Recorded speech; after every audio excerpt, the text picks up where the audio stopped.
嗨，大家好，我是探评书。今天是2025年12月4号这一期啊，咱们继续聊聊恒大清盘，聊聊中国的房地产。咱们先看房企消息啊，那咱们还是先聊一聊万科。万科今天的股价呀又創新低啊，破了5塊錢，就是胡適啊 A 股的萬科破了5塊錢大關，深不見底。也有多少人啊被套住，也有多少人加倉，也有多少人想抄底，結果啊全部被套。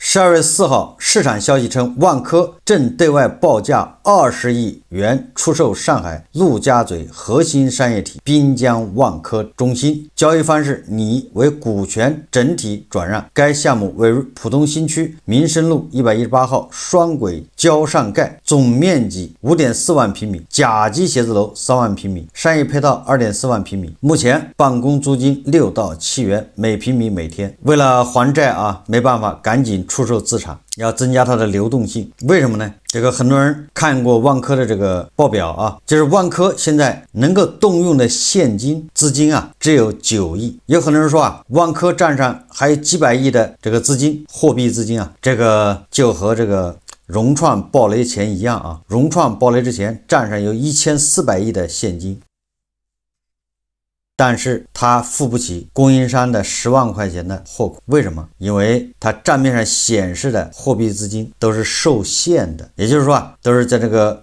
保證賬戶裡面的錢，都是用來蓋房子的。那些錢雖然是萬科的，或者雖然是融創的，但是你動不了，叫受限資金，基本上是用來保交房的。有的期房賣了，但還沒有交房，所以資金被限制，只有等到交房以後啊，錢才能自由支配。所以說啊，萬科賬面資金660億，但是啊，實際啊能動的錢只有不到10億。而萬科1年期到期負債、短期負債高達1500億元。請問深圳地鐵和深圳國資委怎麼救？不是不救，是真的救不了了。關於萬科暴雷啊對金融系統的影響，前幾天咱們節目也介紹了。今天啊，我看有網友啊，有這個媒體人說啊，截至2025年底，萬科債務風險持續發酵，對7家深度參與其保債計劃的保險公司影響已逐步顯現，主要體現在資產質量、利潤、償付能力與市場信心4個層面。第一個啊，風險敞口，約340億元資產被套牢。2019年到2023年，新華資產、泰康資產、平安資管、太平洋資管、太平資管、招商信諾資管、華泰資管等7家保險資管公司共發起23支與萬科相關的保債計劃，注冊規模402億元，實際投資餘額340億元。也就是說啊，這340億恐怕未來都是一個很大的問題，資產質量惡化，展期與違約風險上升。這一次啊，萬科拋出了這個公開債務這個展期啊，沒有任何增信措施啊，就是要求展1年，1年以後還利息和本金，沒有任何增信措施，沒有任何擔保，也就是債權人你無條件同意，不同意也是這樣，同意也是這樣。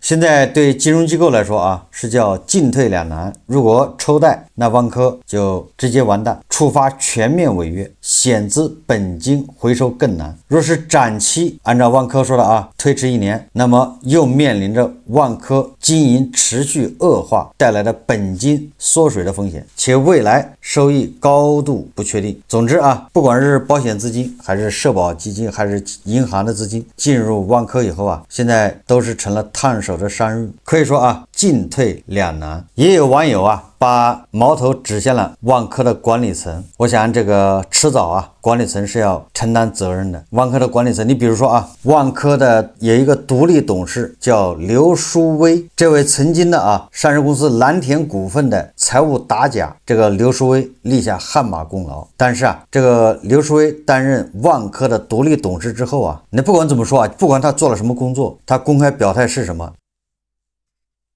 但是萬科現在已經暴雷了，多少投資者打了水漂，多少中小投資者，對吧？從10幾塊跌到現在5塊。作為獨立董事，劉書威有什麼表態？為中小投資者呼籲了沒有？這個劉書威擔任萬科獨立董事，他的年薪是60萬。獨立董事啊，是用來維護中小股東的權益的，代表中小股東利益。但是我不知道啊，這幾年劉書威年薪60萬，獨立董事啊，我跟大家說啊，一般的獨立立董事一個月1萬塊錢，一年大概12萬，獨立董事津貼就這個錢。一般的上市公司啊，那貴的就是2萬一個月，那就一年24萬，這是稅前啊，扣掉稅之後也就20萬不到吧。這就是一般上市公司獨董都是這樣的，但是萬科的獨董是60萬年薪。問題是，他履職期間為中小散戶說了什麼？獨立董事制度本來是為了保護中小投資者的。那麼通過萬科這個，實際上我們也知道胡適啊，這個獨立董事就是形同虛設，就是花瓶，就是擺設。這是房企啊，上市公司。我們再看看啊，這些房企的上下游。今天啊，網上流傳啊，叫濰坊彬城建設集团有限公司關於濰坊彬城建設集团有限公司與濰坊濱海投資發展有限公司合併的公告。根據2025年10月30日出具的濰坊彬城建設集团有限公司股東會決議，濰坊彬城投資有限公司將吸收合併濰坊彬城建設集团有限公司、濰坊彬城濱海投資發展有限公司，程序濰坊彬城建設有限公司解散。什麼意思啊？這個注冊資本10億的濰坊彬城建設集团有限公司，這麼一個龐大的國企建築公司就這麼解散了啊，是解散，主體沒有了。到底發生什麼了？我們再看啊，中國執行信息公開網显示，12月2號，大连萬達商業管理股份有限公司、宿迁萬達廣場投資有限公司新增一則被執行人信息，執行標的1.7億餘元，執行法院為江蘇省宿迁市中級人民法院。值得一提的是，同一天在拋售了40座萬達廣場後，大連萬達商管集團有限公司贖回1座萬達廣場。天眼查工商信息顯示，12月2號，烟台知府萬達廣場有限公司發生工商變更，新華保險旗下昆華股權投資合夥企業昆源誠信投資管理諮詢有限公司退出股東行列，新增萬達商管旗下上海萬達瑞驰企業管理有限公司為全資控股股東，同時多位高管發生變更。你看啊，這個萬達也是這樣，對賭失敗還要贖回賣出去的萬達廣場，一邊是被人強制執行，他哪來的錢去贖回賣出的萬達廣場呢？所以說啊，這個不是萬達錢多贖回，而是被迫。無論是萬科還是萬達，都是身陷囹圄。那麼基於房地產開發商下面的承建商，日子也不好過。那我們再看看啊，這央企和地方大家都有經濟利益啊，对吧？都是買地，央企從地方政府手上買地，但是這裡面就有很多貓膩啊。每日經濟新聞報道啊，說大悅城向武漢有關部門索賠超10億。大悅城前不久啊，在港股退市，就是因為業績不行啊。6年土地交付爭議，大悅城向武漢蔡甸區有關部門索賠超10億元。12月3日晚間，大悅城股價3塊1，市值1330億元，發布公告稱，控股子公司武漢地悅房地產開發有限公司（以下簡稱武漢地悅）因長達6年的土地交易爭紛，已將武漢市蔡甸區自然資源和城鄉建設局訴至湖北省武漢市蔡甸區人民法院，案件已獲立案受理。事件平於2019年12月31日簽署的國有建設土地使用權出讓合同。2019年12月31日簽署的國有建設用地使用權出讓合同。當年，武漢地悅取得位於蔡甸區蔡甸大街與西環路交匯處西的地塊，該地塊為中糧祥雲地鐵小鎮項目用地，規劃淨用地面積165459平方米，涵蓋住宅、商服、教育、文化設施等多種用途。那其中A、B 地塊規劃建設商業綜合體及文化中心 ，C、D 地塊為居住和小學用地。央企和地方政府因為賣地的事情打起来了，這個說來說去啊，就是土地啊在貶值，所以這個大悅城啊向武漢有關部門索賠10億元，到底是央企厲害還是地方政府厲害？咱們靜觀其變。普華永道啊發布中國城市綜合實力前10名排行榜。2025年中國城市排行榜，它排的是綜合實力啊，排第1的是上海，第2的是北京，第3深圳，第4杭州，第5廣州，第6蘇州，第7成都，第8南京，第9武漢，第10長沙。普華永道發布啊，北上深杭，實至名歸。近日，普華永道發布了一個中國城市綜合排行榜，綜合排名前3是滬、京、深，第4名為杭州，北上深杭，實至名歸。廣州再次排名第5，且與第6名蘇州的差距僅有15分。消費活力第一的是蘇州，文化生活第一是南京。我們看看这個媒體啊統計的啊，2025年12月3號，也就是1、2、3這3天，12月的啊，這個樓市下跌這個銷售情況。根据媒體啊報道，重點15個城市住宅銷售數量，12月3號新房同比下降50%，二手房同比下降28%。新房也就是跟去年11月份比啊，12月份比下降了1半。那在這種情況下，到底要不要賣房呢？我們看一看啊，這個房地產專家孟小蘇他是怎麼說的？2020年房子到底該不該賣？現在是不是拋的時候？忍耐過去還是好資產？大家看視頻啊。現在出主意讓別人賣房的人，就是居心叵測，全是害人啊！他想讓老百姓幹嘛去啊？變了現在幹什麼？現在請他找一個方向出來，是賣了房子炒股票？過去有過這種人，是吧？現在股市跌得什麼似的？這不上星期五又是個黑色星期五啊！有些人責備你為什麼沒帶住4000點？按我的話叫4000點一日遊啊！為什麼？你整個經濟沒起來啊？股市它有個上台階的這麼一個路徑，才能夠站得住啊！所以你拿錢進股市，現在來看不行。那你拿錢幹什麼？你去買黄金，黄金都漲完了又跌了，那買黃金也不行。拿錢去存款吧，大家都在存着，没看着现在已經存到 M2 已經達到了335萬億了嗎？都已經大大的超過了 GDP 2倍還要多了。那在這種情況下，那只能是進一步的國家發鈔來維持運轉啊。所以說現在存在銀行裡的錢肯定貶值，就有一種貨幣幻覺的困擾着百姓。因為你存10年拿出來看1萬塊錢還是1萬塊錢，沒少啊。但當你拿它去買東西的時候，你就會發現它遠不如錢。所以存到銀行也不是個辦法啊。所以這就目前就是這些人所謂現金為王，你拿它幹什麼？如果你自己是一個虧損企業，想變了現再去填窟窿，那只能讓自己虧得更嚴重。我把這種做法叫折騰。你本來掉到水裡啊，你還能緩口氣兒，你這一撲騰反而就更快的沉底兒。我認為現在不是拋的時候了啊，現在是需要忍耐一段，等這個忍耐過去，你就會看到原來這個資產恢復起來還是個好資產。當年曾經在香港出現過這麼一件事，光大集團在香港做房地產，當時就撐不住了，就是折價賣，結果被中信給接手了。沒想到中信接手以後，香港樓價又恢復起來，光大賠了錢，中信賺了錢。當時對光大的教訓很深的，光大後來都不敢染指房地產，而中信做的房地產越做越大，那就是香港那次教訓。而且我認為啊，房價跌成這個樣子呀，該回升了。從國外來看啊，這個每次房價下跌，它都有一個幅度，跌到一定幅度左右，30、40左右啊，它就該回升了。美國上一次樓災的時候跌了37%，日本曾經是20年折半啊，我們現在都跌了將近40%了。你說這個房子跌沒了，它怎麼可能？所以現在不是拋的時候了。現在出主意讓別人賣房的人，很可能就是在房價節節往走高的時候勸別人不要買房的人。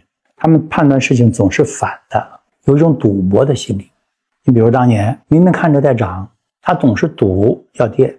包括有一位著名的經濟學家，他敢賭2001年的樓市會跌。2001年說的，到了年底如果不跌的話，我跳樓。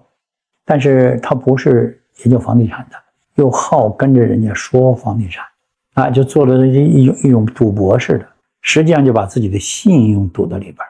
到了2002年，樓市不光沒降，而且還升得很厲害。所以這就是賭的概念。現在繼續在講樓市會繼續下跌的人，他們也在賭。他們賭什麼呢？賭政策不改變。你做這個的事情的目的是什麼呢？你是為了老百姓好，還是為了老百姓差呀？像包括這樣的黨政幹部，誓受國恩吶，你怎麼會出來說這種唱衰的話呢？而且這時候已經是在中央3番5次的強調止跌回穩，用力實現房地產市场止跌回穩。這樣的一種情況下，你還出來說這種話？現在國家止跌回穩的意向非常明確，和止跌回穩相關聯的是一系列的鼓勵購房、降低房貸利率、降低首付政策，和這個一批一批的城市徹底放開限購的這種決定，它已經寫入到了實務規劃。所以我覺得這是政策在變。中國歷史上出過幾次樓市低迷，但是國家意志堅定，採取了措施，很快就恢復了。這讓我們可以做出這樣一個判斷：只要國家下決心要做的事兒，是能夠做成的。中國政府有集中力量做大事的能力，目前需要的是盡快凝聚人心，防止這些唱衰的人員繼續影響百姓企穩回升。首先啊，這個對韭菜來說，賣房和買房是兩個概念。賣房是指那些已經上車的人，不管他有沒有被套住，他手上房子多，他有賣的这種需求。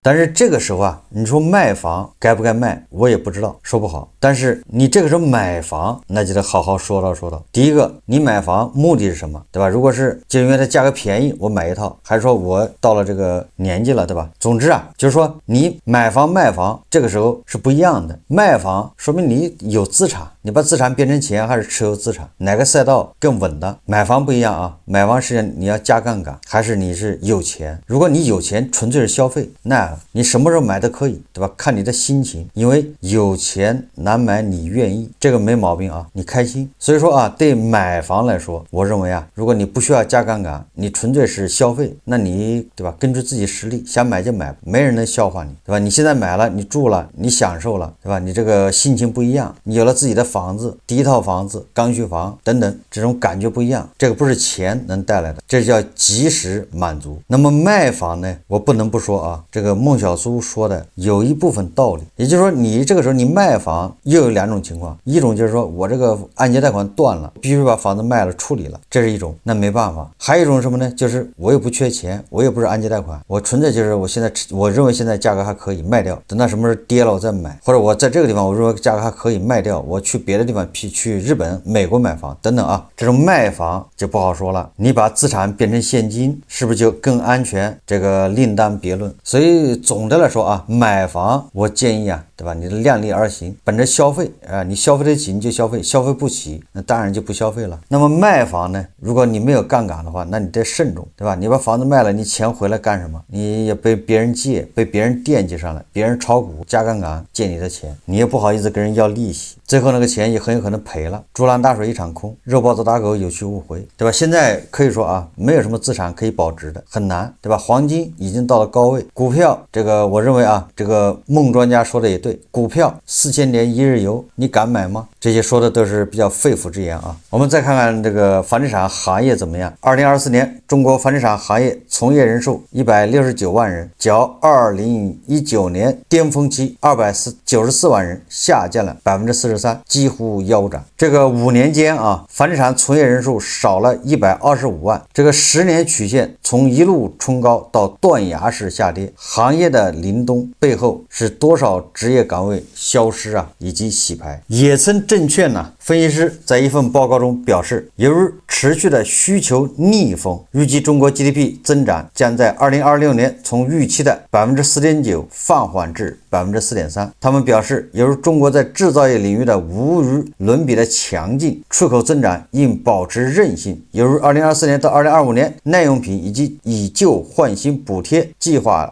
回本效應，零售渠道銷售增長在上半年似乎將進一步放緩。他們表示啊，房地產行業疲軟狀況可能還將持續1年，明年轉折點希望渺茫。野村證券什麼意思啊？說的就是啊，咱們出口啊恐怕還有的一拼，有韌性，但是房地產已經不行了。2026年出現轉折，希望渺茫，至少要到2027年。這是野村證券的一個看法啊。最後我們再看一看啊，這個網上有一篇文章啊，騰訊網報道的啊，叫治本論資。他這文章說什麼呢？說從1.2萬暴跌至3700，寧波熱搜小區16套法拍房集體流拍，當年高位接盤的業主怎麼樣了？他說的是啊，這個奉化西口一個叫雲溪谷的小區，有套114平的二手房，總價只賣了19.8萬，算下來1平米不到1400塊錢。這個價格在寧波，不要說買房啊，實際上買個車位都夠嗆。就當大家還在爭論這個消息是真是假，是營銷噱頭還是確有其事的時候，這個小區轉頭就在阿里拍賣上上演了更扎心的一幕。12月2號，雲溪谷一次性拿出16套房子進行司法拍賣，15套直接流拍，連一個出價的人都沒有。唯一一套賣出去的聯排別墅也是毫無包攬，僅有1人報名，按起拍價底價成交。這場拍賣就像一場公開的處刑，把這個小區現實窘迫暴露無遺。這16套被拍賣的房子清一色是屬於房产公司資產，其中最顯眼的是那套聯排別墅，地上2層加地下1層，起拍單價每平米6900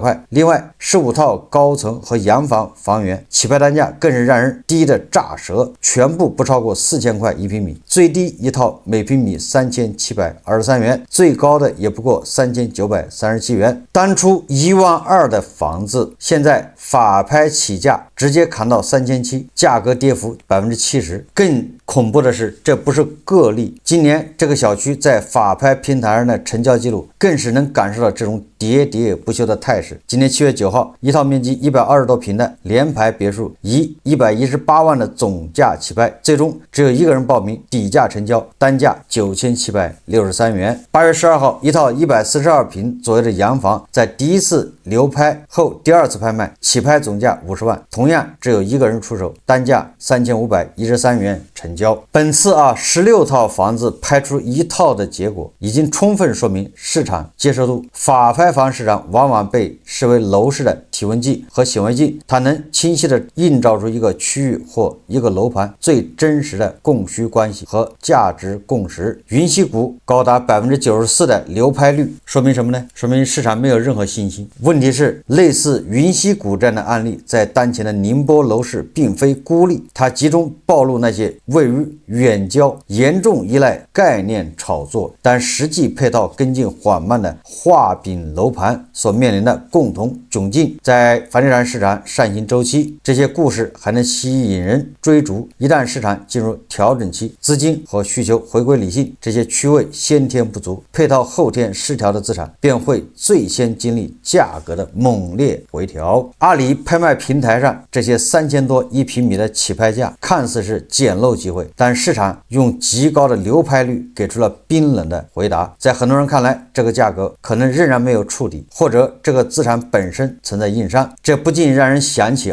當年蜂擁而至的投資客和如今門可羅雀的拍賣現場。對於一個規劃宏大但落地緩慢的項目，是應該重視眼前已經呈現的現實骨感，還是所吹噓的長期的藍圖？實際上寧波它的經濟發展還是不錯的，但是房價居然出現這樣的局面。不管怎麼說吧，很多欠發達地區那些房價該如何支撐，到底能值多少錢，大家自己心裡有數啊。現在充其量叫下跌中距，問底實際上時間還尚早。也就是說現在就不應該問底在哪裡，什麼時候見底，一切都在進行的過程之中。好，這期節目咱們就聊到這裡感謝大家收看。如果喜歡我的節目，會訂閱轉發，也可以在下方留言評論。謝謝大家。